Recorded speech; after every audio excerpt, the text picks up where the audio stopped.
Welcome back to Miles Around. It's time for our first in the driver's seat, and it's this, the BMW 335i. Now, of course, one significant thing about this car is the retractable hardtop, but it also has a great engine on the hood, right, Dennis? Well, it's about mechanics with BMWs. You know, their moniker is the ultimate driving machine, and it pretty much goes through everything that is mechanically engineered on these cars. The 3 Series has been the cornerstone of all that for BMW. The twin turbocharged 6-cylinder is probably the best they've ever built. You add in their suspension and everything they do from a design standpoint, and it just makes a great car. Now, withstanding, I'm not the biggest Chris Bangle fan, and everybody knows that. But when it comes to interior design and that retractable hardtop, it's almost unbeatable. But for now, let's take a look at that twin turbocharged beauty under the hood. Now we have the hood open of the BMW 335i. You can see the inline-6 engine inside, and of course BMW, famous for their inline-6 engines. It's kind of what gives this car its pep. Now, it has a twin turbo, Dennis. 2 turbos? Why does it need them? Well, because 2 is better than 1, but more, it's about the power. 300 horsepower and 300 pounds-feet of torque. Now, we talked about this once before when we tested the coupe.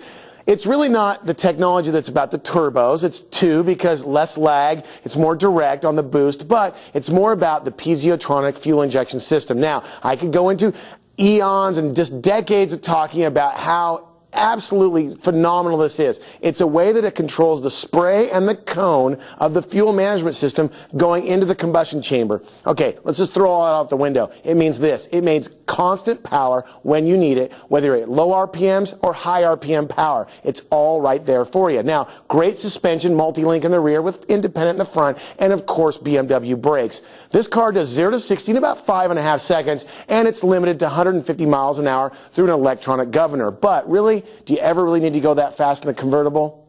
I say yes.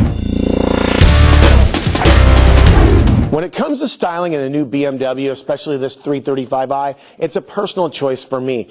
I have become zen with Chris Bangle. Originally, and very openly, I wasn't the biggest fan of his designs. Now, this car definitely has grown on me. Now, the Z4 has some room for improvement, and the 7 Series for me still kind of looks funny with all the different angles.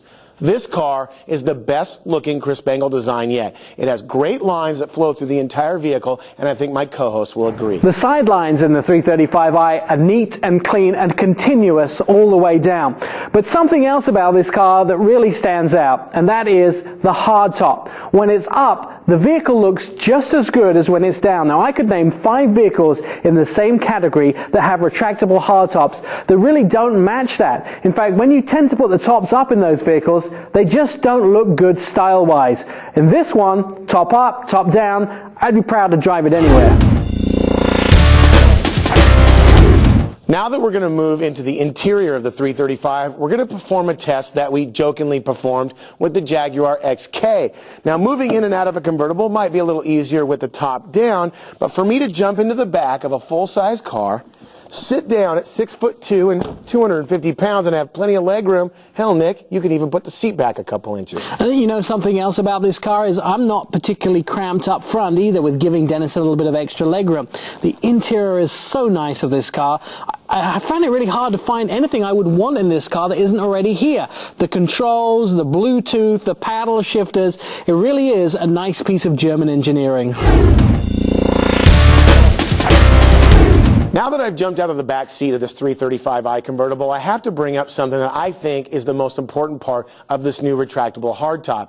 It's not the top, it's not that great motor, it's the heat reflective material on the interior. Now, for those of you out there that own a convertible, you know exactly where I'm going with this. You put the top down, you park at the restaurant, you go have lunch, you come out to jump in it, and what do? You sizzle the back of your legs jumping in because you have shorts. It's 90 degrees outside. BMW, I don't know how they've done it, have come up with a heat reflective material that actually keeps the seats up to 15 or 20 degrees cooler than a regular leather seat. For me, I think it's great, and I know you'll agree. Absolutely. That German engineering keeps me cool. All right, it's the time in the show where I'm going to ask Dennis for your 2 ups and your 1 down on this vehicle. Well, my first up would be this. I have become zen with Chris Bangle designs. Now, some of the cars I didn't agree with, the outside and the way that they looked when they first came out. This car is starting to grow on me immensely. My other up would be the complete package. The twin turbocharged 6-cylinder, the moniker that is the ultimate driving machine really does fit this car. But my down, Nick, is this.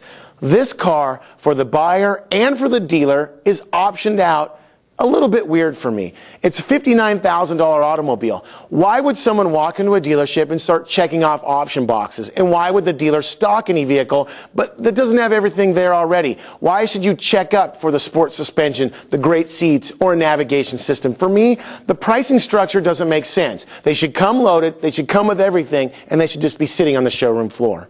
Right, well, my two ups and one down for this vehicle are these. My up is this car looks absolutely great with the top up and the top down. Don't find that very often. My other up for this vehicle, you'd be hard pressed to find something on the inside that's missing. This car has absolutely every gadget that you could possibly want, and when you're looking for something, it actually has it in the car. It's well stocked and well equipped. My down for this vehicle, and it's hard to find a down, and I'm being super picky at this point, is BMW's color schemes that this vehicle comes available in. They're so dated. The colors on the interior are not good looking. They're still going with that very matte black dash, and also the interiors are kind of dull. I'd like to see some more exciting exterior colors, and maybe let's jump into 2008, 2009 and look forward to something that's a little more exciting. The 2007 BMW 335i convertible comes standard with a 3-liter dual overhead cam 24-valve inline 6-cylinder engine and a 6-speed manual transmission. Its base price is $49,100 with an as-tested price of $57,225. The EPA rating for city miles per gallon is 20 and the EPA rating for highway miles per gallon is 29.